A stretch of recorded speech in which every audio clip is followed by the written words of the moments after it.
You ask Tiger to solve. This deals with linear equations with one unknown. The final result is x equals -7. Let's solve it step by step.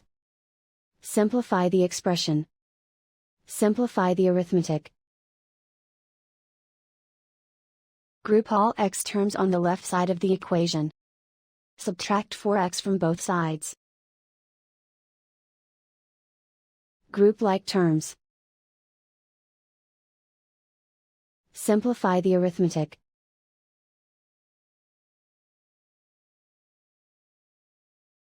Group all constants on the right side of the equation.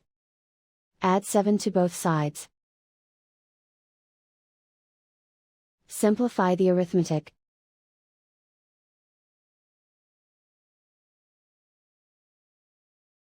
Convert the x into a positive number. Multiply both sides by -1.